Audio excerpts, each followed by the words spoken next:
Alright guys, and welcome to an Azir ranked game. I'm recording past gameplay, so this is a replay analysis once again. As you can see, we're playing against NoWay4U, very well-known German streamer who's hit challenger on 3 separate accounts and has gotten several times under the top 20 of Europe West server. So a pretty known and respectable player in his own right.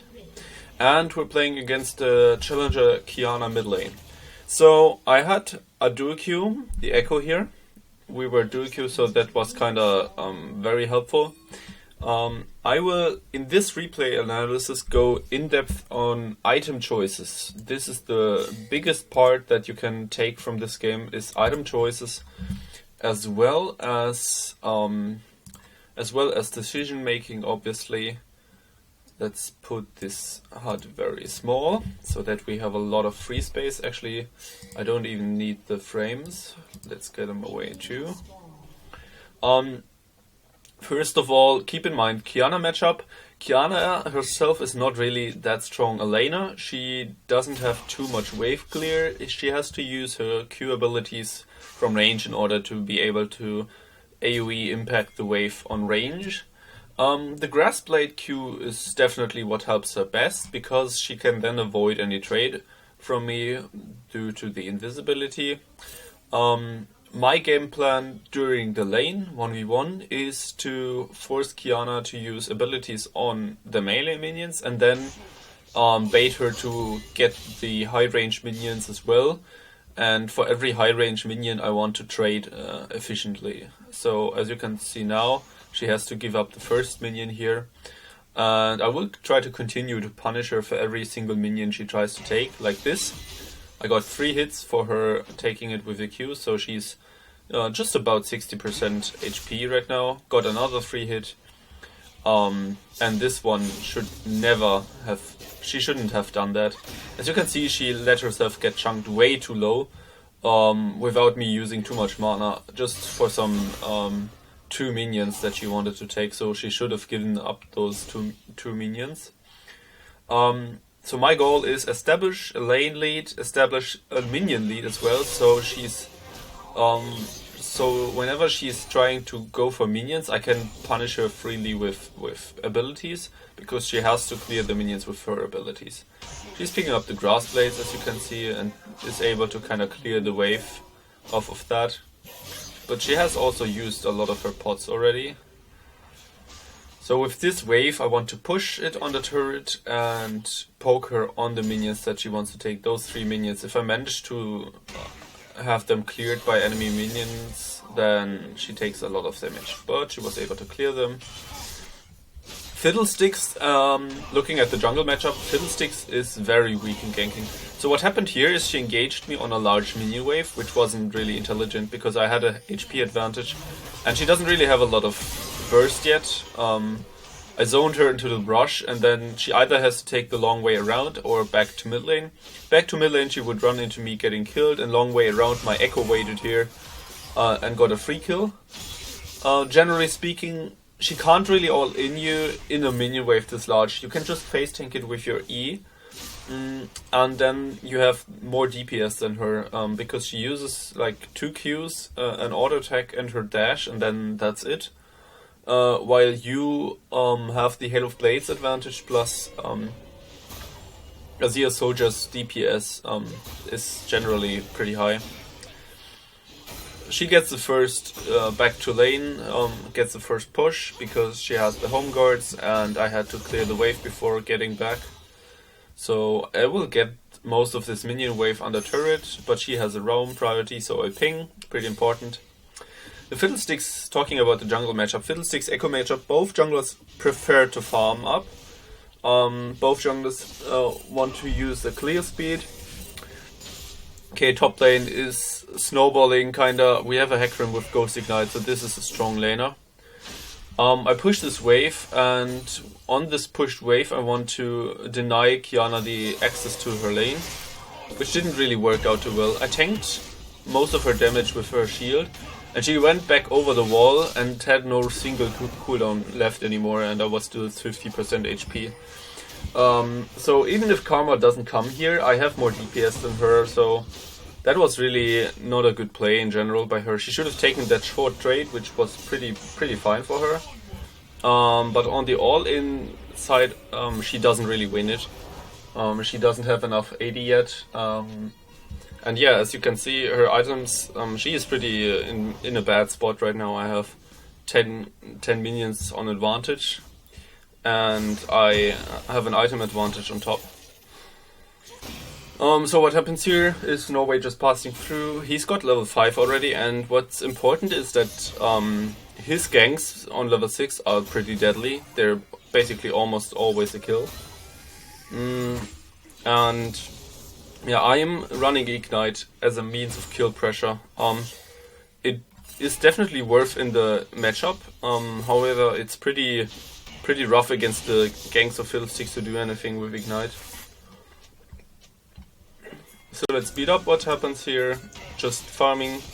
I slow push the wave. She has to wait a long time for priority. The Pike greedily wants to finish the pink ward. I get to cancel his E with my R. And I flashed there because in voice chat Echo told me that he was not gonna be able to get close with his E. So I finished the kill with a flash. And yeah, now I'm in a very good spot. I finished this wave, and if she tries to contest any of these too aggressively, I will try to punish her for it. But other than that, I would like to take a recall with this low mana. It gets me my lost chapter. So importantly, NoWay4U hits level 6 on this camp and has an immediate gank time, and they set up pretty nicely. This is a large wave cannon. Qiyana tries to hard push it as quickly as possible. Yeah, I return to lane using my E on these two, not thinking anything bad. Obviously, the gank coming in, there's basically nothing really to be done. If I had cleanse, there was maybe a chance I get a counter kill on NoWay. If I cleanse quickly and use an auto attack before I get Qiyana art, but it's very unlikely, and definitely this gank was pretty well done, and there's nothing really I could do about it. So itemization wise, I run the classical Lost Chapter build. I really enjoy Lost Chapter in close range assassin matchups, because it not only is pretty helpful in wave control because you have more mana to spend, but also it is pretty strong in terms of poke. You can basically ability spam and poke the enemy with it. Our top lane matchup is snowballing out of control in our favor, and my Echo is just farming it out, getting some KP as well. Look, she can't really step into the wave. This is what she is doing wrong, is she's going close range into the wave. I greeted for some turret hits, took some damage in return. It's not too bad though, because I don't really have any pressure in solo 1v1. Placing those two wards, I really enjoy having those two wards because they kind of keep you safe from this entire topside area. This ward specifically is not a ward you generally want to place. It doesn't really give you too much information. On the other side though, it is a very safe ward to defend, like it will stay pretty long and you have this brush clear for you to walk in, which is sometimes pretty helpful if you want to recall in such a brush. Having a pink ward there, or even fake a roam or a recall, this pink ward in the brush here is pretty helpful for that. So yeah, Qiyana stepped into the wave, tanked my full Hail of Blades auto attack there, and I expected her, okay, she wants to go in on me with her dash, get close on me. That was pretty visible from the way she stepped into the wave and tanked the trade. My Syndra kind of insta, doesn't really matter. Let me quickly get back and show you what happened here. So she steps into the wave. It's pretty obvious now that she wants to trade. So I predict R. I R before she even uses her dash, because I expect her, if she commits to the trade, in the wave, like this, a super bad trade as you could see, I can expect her to try to follow it up with her dash in order to gap close on me and use her R. So I R on predict, in the end cancelling her dash, which is pretty important because if I cancel her dash, not only is she unable to follow it up with her R, but also during the cancellation she has used her mobility spell and gets hard CC'd in it. So I end up getting a lot of free damage on her, use my follow-up E and Q and Ignite, and she is forced to flash out. Taking one more hit would have killed her there. So that was pretty important. I push every wave, expecting her to back. If she doesn't back, I can poke her under turret. If she doesn't back, this minion wave is pretty hard to poke her under. I get a cheeky recall interrupt. So I push the next one too. She decides to stay, which is super greedy. Usually I would, on this wave, push for the turret a bit. And if she stays there, I can poke her hard or even kill her and force her off the minion wave. However, my Echo was in duel with the Irelia, so I decided let's rather help him dueling the Irelia. Which was a good choice because she got some big damage on him there and it was kind of close. Qiyana caught the wave and is now cheeky, greedy kind of stuff going for Echo. Gets a free kill on him. It's pretty unlucky for me at this point because she would have been super doomed if I got to push this wave and this lane advantage a bit more. But it doesn't really matter too much. I get another wave crashed. I have still a good CS advantage. And as you will see, I'll itemize towards GLP. This is the first important part about when talking about itemization in this game. As you can see, they have Irelia, Fiddlesticks, Qiyana and Pyke. 4 champions who want to kind of close the gap on you and kind of want to get in your face and then burst/hard CC you. So in that regard, everything that is good against engage is a pretty good item in this game. You will see it in my itemization. I will first start with Hextech GLP. It is a pretty synergizing item with Hail of Blades anyway, so between GLP and Ludens, both items synergize well with Hail of Blades. I prefer Ludens usually. However, in games in which there's some frontline in the enemy team, mostly assassins, again here, I see her walk towards me, so I end up expecting her to step up. The soldier doesn't reveal in the brush, so in the end I couldn't auto-attack her anymore. Generally speaking, in games in which you have enemy teams with a lot of melees that want to gap close on you, every kind of item that kind of allows you to slow down that engage, GLP for example, Zhonya's is pretty good. Those items are very helpful then. Okay, topside is completely out of control. Our Hecarim is kind of just walking over her. And the Irelia once again, the Qiyana once again commits for a super bad trade. Let me show you. I have a nice minion wave and I want to usually poke her. And she commits with her dash onto a minion and tries to trade with me, but has no way out. Like this is kind of a desperation/tilt move. There's no point for her to even go for a trade against me in this wave. And with Ignite, it's pretty easy for me to punish it and get a kill. Topside is snowballing out of control, but mid lane is also pretty one. Pyke over extends here. Now I have my GLP completed, and the second important choice of items is Mercs. Merc threads also are pretty helpful because they have a lot of kind of engage, gap close, hard CC. Fiddlesticks Fear, Fiddlesticks Silence, Qiyana Stun and Root from R and Q respectively. And then the Pyke also has a stun /hook. So, and Irelia stun and slow. So there's a lot of pretty useful CC for me to dodge. And Fiddlesticks is kind of the only magic damage threat from their side, and he's the one fed. So one Mercs item should be really helpful in order to play the teamfights nicely and survive. Usually I would go for Sorks, especially in games where there's a lot of squishies as in this one. Sorks really help you to 3-hit people with double magic pin items. So the build would kind of be to go for GLP into Sorks, into Oblivion Orb for double magic pen, and then being able to kind of 3-hit people once they're in your range. But it's not really important for me to kill people as quickly in this game. I have a lot of damage, and my team does have a lot of burst too.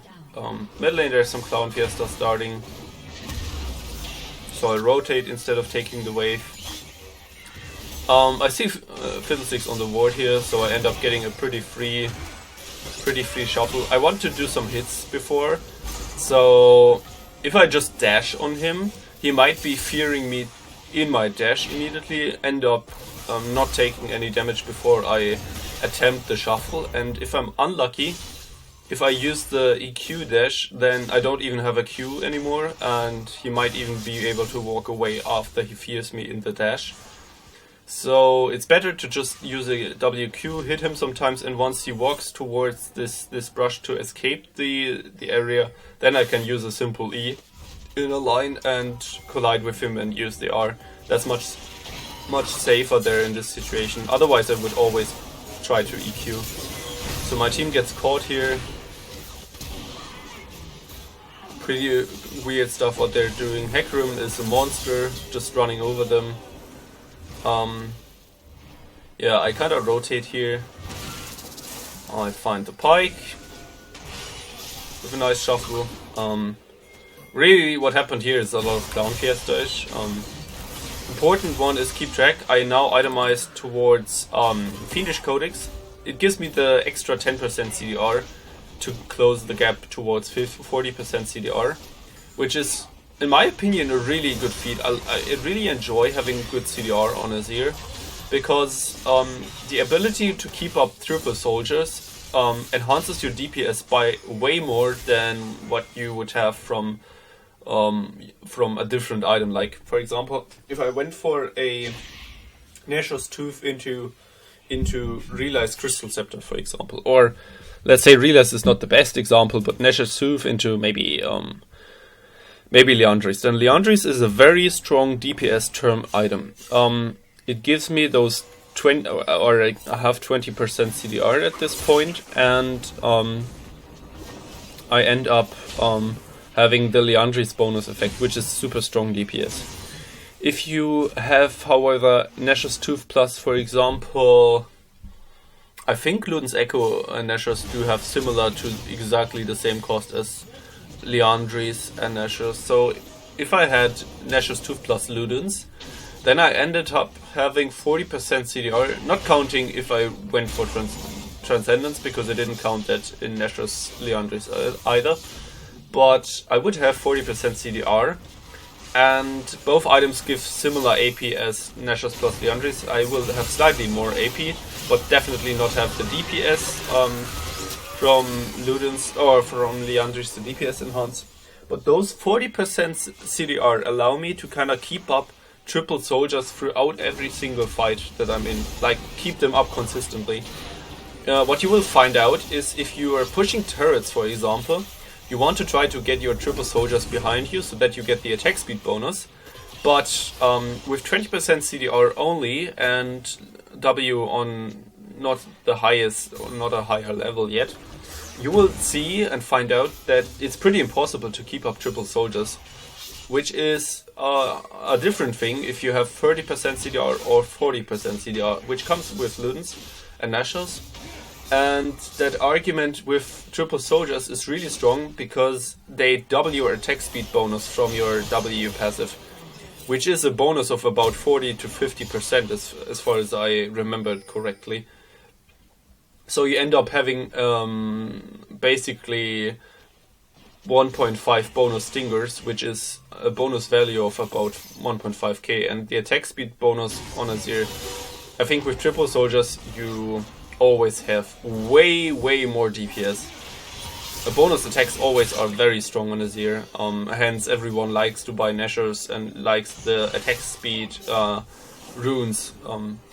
So consider that as a valid point for going 40% CDR.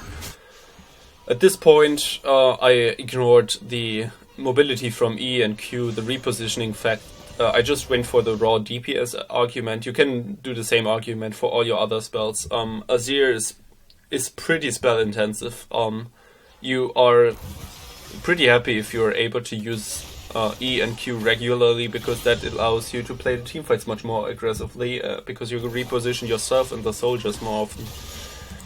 So, item choice wise, I now have a finished Zhonya's Hourglass. So, if you can see, my build is a super kind of defensive one. I don't get too much damage from these items.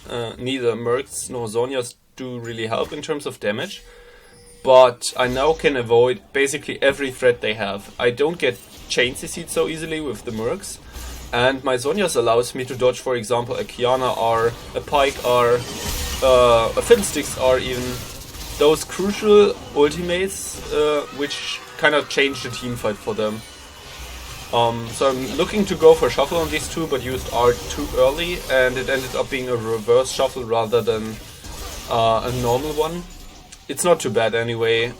That was a very, very, very unlikely shuffle to be made. So, yeah, there's a lot of clown fiestaing happening. Qiyana gets away. We first push the wave.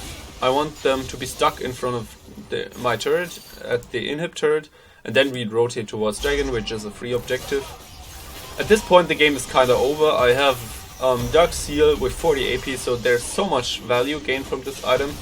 And I'm looking towards the first part of Magic Penetration, Oblivion Orb, in order to enhance my damage. Qiyana tries to make plays and just ends up getting caught. And at this point, the Fiddlesticks is also itemizing towards Spirit Visage, as you will see. Actually, he became very tanky and very annoying there, but I wasn't... In this game, I was never really in any more threat, because I went for the safe itemization and got so fat that no one really could contest me.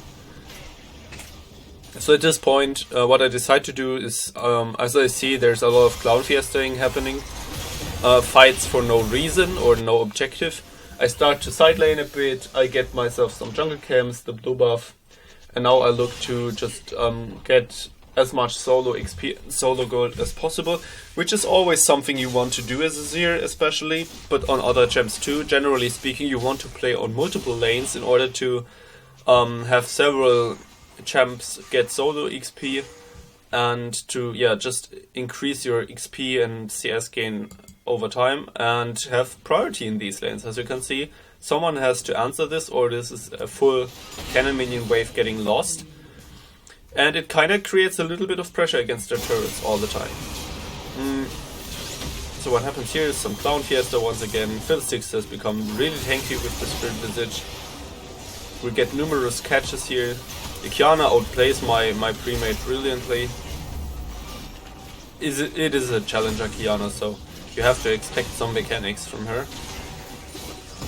And yeah, Irelia completely has lost her mind at this point. The Hecarim kinda died way too often, but it doesn't really matter because he's our frontline. We get a free inhib, rotate towards Nash. As you can see, they still have some good vision around here, but there's dark area on this point, which is the important one. So if we are moving towards Nash, that's pretty risky for them to contest.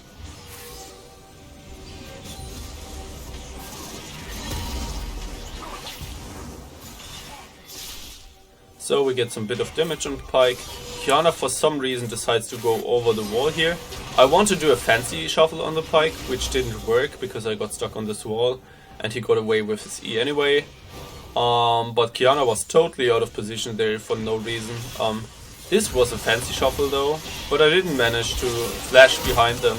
I was too far away, so I ended up flashing in front of them, and then my R had to go into this direction in order to have any impact. If I tried to insect them from before them, they were just able to dodge it with basic footsteps. So yeah, Zhonya's pretty helpful here, avoiding the entire Fiddlesticks R. I'm not really in any danger at all. We finish up some kills, and basically this is the game. I ended up with an insane KDA score, being the most fed member throughout this game. And what you want to try and take with you from this gameplay is always look for where you can get solo XP and itemize with kind of things in mind, like team composition, winning conditions on either side, team fights, how they will play out, because there's no real DPS team fights. The enemy team doesn't really have a single tank.